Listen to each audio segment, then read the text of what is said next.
It isn't a game about, look, I'm the best. This game is, I'm having fun with my friends. I'm making new friends. When you watch Texas Chainsaw, you're with your homies sitting in a basement like this, eating popcorn and talking about what would you have done if you were in that situation, right? We make games that answer that question. That's the point of this. We don't make games to say, I'm better than you. That is correct, ladies and gentlemen. Gun is putting the fun back into the asymmetrical horror genre, and in today's video, we're going to talk a little bit about yesterday's stream. They've ironed out a lot of the community's questions. They went over in full detail the metagame, the skill tree, perks, everything like that. So let's jump into it, guys. Get geared up for August 18th. The game's going to be releasing in 2 weeks. So let's talk about it a little bit. All right, ladies and gentlemen, the very first thing I want to say is I want to commend Gun Interactive on their transparency through this whole process of communication for us with the Texas Chain Saw Massacre game. They are in a state to where they are hands down telling you this is what you're getting. If you like it, that's great. We hope you like it. However, if you don't like it, there may be other games out there that will suit your needs. They're not sugarcoating things. I know a lot of companies do that as an act of marketing. They want to tell players what they want to hear so they can get the game out. Gun Interactive, Wes Keltner especially, is not like that in any sense of the imagination. He tells you like it is. This is the product he's giving you. There's no little odds and ends that he's not telling you. This is what you're getting, and it's your choice if you want to make the purchase. So first and foremost, I just wanted to get that out of there. I definitely respect that 100%, and I believe that has to do with a lot of Gun Interactive success as well. So first and foremost, guys, we're going to start from the top down when it comes to these skill trees, because there is a lot going on here with them, which I'm extremely excited about because there's a lot to tinker around with, a lot of theory crafting to be done, a lot of different types of builds to be made by different folks and their play styles. So first and foremost, each character within the game. Now, in their stream yesterday, they talked a little more about the survivor side, or should I say the victim side, my apologies, more than the family side. So we have a little more of an idea of how the victim side's going to work. However, it does appear that the family side's going to be pretty similar to that as well. But each character within the game is going to have a specific star sign ability. Now, this is going to be each character's unique ability. Every one of them gets one. If some of you have played the technical test, you pretty much have an idea of how that kind of plays out. For instance, if we talk about Connie, she's an expert lockpicker. That's her ability. That's what she does. If we talk about Leland, he can knock the family members down. He can stun them. That's what he does. That's his star sign ability. So, with each of these star sign abilities, they come with their own specific skill tree tied directly to that ability. So that's right, guys. You will be able to completely upgrade your character's ability within the skill tree as well.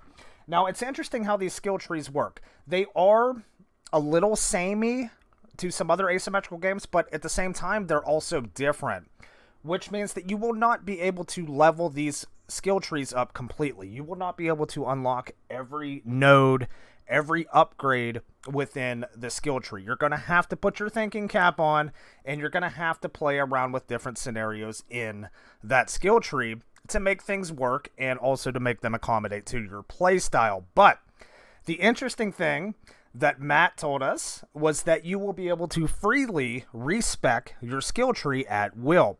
So if you're messing around with a build and you're liking how it works, but then over time, and Wes Keltner actually detailed this well, over time, people learn how to play the game. People develop different play styles. People develop different ways to counter you. You're going to need to change that skill tree. And you can do that on the fly. You can completely wipe the skill tree clean, and you can respec depending on the skill points that you have unlocked from XP and different things like that.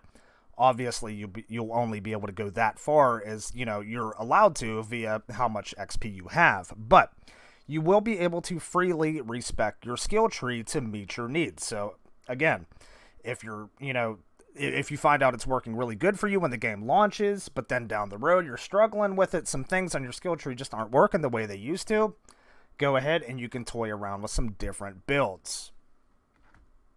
So now, guys, that we've kind of discussed the star sign ability skill tree, let's talk about the actual character skill tree, which is actually not that much different. There's just more things and more nodes involved in the skill tree. So with this character-specific skill tree, there's going to be different routes that you'll be able to take in the skill tree itself. So, for instance, if you're moving along through the skill tree, you hit a crossroads, you take one direction that you want to work on, that you see an ability in that direction that you really like, and so you decide to go that path.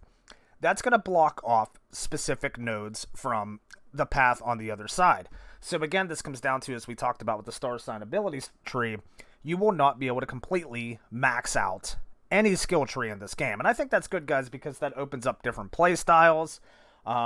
This is where I think a lot of games have failed, is they've allowed characters to unlock too many things in skill trees, and at the end of the day, it kind of just made every character kind of samey. If we look at, say, Evil Dead the game, for instance, now Demon Side on that game, you could sort of kind of toy around and do little different things, but there was such a meta in that game to where almost every survivor in every demon were using almost the exact same build as each other.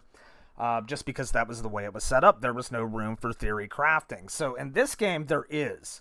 So with specific characters, you'll be able to work, you'll be able to upgrade them in different ways. If you want them to be more stealthy, or, have more stamina, or, have a different kind of focused build on your type of playstyle, you're going to be able to do that within this game, and it's going to be different from other people. So my Connie or my Leland can be completely different and play completely different than yours, but at the same time, it'll still have his core ability, which kind of makes him the same as the others, but his play style will be different. And I think that's going to add to so much quality of life and longevity to this game. I love how they implemented the skill trees. Again, this one's going to be kind of blocked off as you move through the skill tree. You're not going to be able to see the future perks and future abilities as you're moving through until you unlock them. So over time, you'll kind of understand like what all the abilities are, but right out of the gate, you're going to have to work to find out what the abilities and perks are in the skill tree as you move through it. Also, guys, they did talk about as you approach the end of the skill tree, or should I say maxing out your character, and you're reaching the end of the skill tree, there's going to be an interesting node that you'll be able to select that, the way they kind of explained it, I believe, is going to be a random type of god perk or ability that you're going to be able to use on your character. So that's one I'm a little, I'm quite not quite understanding as much on how that works, but it's going to be interesting to see nonetheless. Now, being that it's random, I'm just wondering, if you don't like that perk that you roll, just wipe your skill tree and just run it through again until you get the specific perk you like. I'm not exactly sure how that's going to work, but it does look interesting nonetheless. One thing I want to mention too, guys, is you're going to be able to unlock a bunch of perks within your skill tree, but you're going to, again, have to put your thinking cap on, because you're only allowed to assign 3 perks to your character. And that is one beautiful thing I want to touch on within this game, guys, is I was actually wondering myself, and I was going to ask it in chat until they just mentioned it. They answered my question for me. There are going to be loadouts in this game. You're going to have a total of 5 different loadouts that you can choose from your different characters. Again, you can only have 3 perks aside, set to the character, but you can have 5 different loadouts. So if you want to have a specific kind of playstyle and a skill tree for this character, but you also want to have a different one as well, you can assign them to different loadouts and run them through different games, which I think every game of this genre needs to have, and I'm so glad they're implementing that at launch. So that's really good to hear. And again, we want to talk about attributes, as we've talked about in previous videos, guys. Characters will have different attributes based on, just, again, to complement their uniqueness from each other. So you will be able to upgrade those attributes. Now, it does show in the video that they had 30 points, attribute points, to upgrade those attributes. So, for instance, if you want to upgrade strength, different things like that. you can do that within your attributes based on how many points. Now, again, the character will come with set attributes, and you'll be able to add to them with those points. And a lot of people, guys, had questions on how do you actually earn XP within the game. So it's going to be typical to pretty much any other horror asymmetrical as you complete actions in the game. For instance, if you turn a generator on, you heal your teammates, things like that. You maybe win a close encounter against either a victim or a family member. You do specific things throughout the game that's going to help you and your teammates escape, essentially. Is going to earn you XP. So the better you do, the more things you do within the game, the more XP you're going to earn. And I wanted to mention this amazing, beautiful article that Sydney Silva from Gun Interactive wrote, breaking down pretty much everything they mentioned in the Twitch stream yesterday into a nice, compact little article that is so easy to understand. I'm going to link it down in the description, guys. It is absolutely perfect. If you have 5 minutes of your time, go to this article, check it out, and it will tell you everything you need to know regarding the metagame. It is absolutely beautiful. But in a nutshell, I wanted to make this video kind of compact, kind of small, to kind of outline different things that Gun were talking about regarding the metagame yesterday, guys. I hope this helps you a little bit better understand. Now, there were some burning questions that the community had, and they were actually really, really good questions. And some of them, I even asked a few myself, and they did... the ones that I asked, I was happy to see that other people were asking as well, and they got answered. So the biggest thing for me was, is there going to be skill-based matchmaking in this game? And you might be surprised to hear, guys, that I was actually hoping that there was not going to be skill-based matchmaking, and that is actually true. There will not be skill-based matchmaking in this game.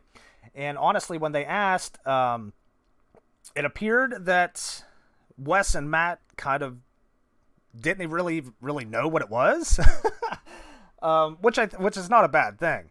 But again, that goes back to the beginning of the video and Wes giving just the greatest speech. It was like a presidential speech for gaming. Gun Interactive's games are about fun. They're not about competition. And he specifically said, and this may upset quite a few people, this game is not about competition. This game is not going to be a dick measuring contest. This game is about highlighting the events in the 1974 film, making you feel like you're a part of that film, giving you that horror, that scare. That's what this game is about, and that's why I'm most excited to play this game. Yes, it is a multiplayer game.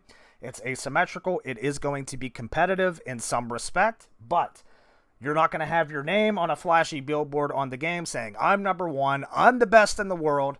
There will be players that are going to be better than others, for sure, but there's not going to be any type of unique rewards or shout-outs or any type of thing given like that.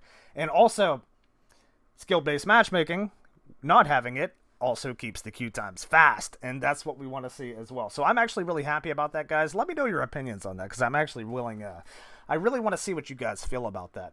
Also, another question, I don't know if it's been answered in the past or not, but I was almost 100% sure there were going to be, but there will be dedicated servers within the game. That is 100%. There will be dedicated servers within the game. So those were the two biggest questions for me, guys, that people asked Gun regarding the game. And I think after hearing that, everything's been ironed out for me. I mean, I was already set on this game since it was, the first teaser. I knew I was going to buy it, but now I have absolutely no doubts. And, you can never be 100% certain about any game, but I don't even care at this point. I'm going to jump in. I'm going to have fun. I'm going to play with buds. I'm going to relive the Texas Chain Saw Massacre experience. I'm super pumped. I hope to enjoy it with some of you guys as well on August 18th. Of course, we're going to be here. We're going to be doing full coverage of this game. But as of now, that's going to end this video, ladies and gentlemen. I'm super pumped. I hope you guys enjoyed the video, the breakdown of the metagame. Of course, as we hear any more news in the coming future, I'm sure there will be more. We'll be sharing it right here on the channel. So with that said, guys, my name's Sergeant Moose. Thanks so much for tuning in. We'll see you soon, man. Texas Chain Saw Massacre right around the corner. Take care.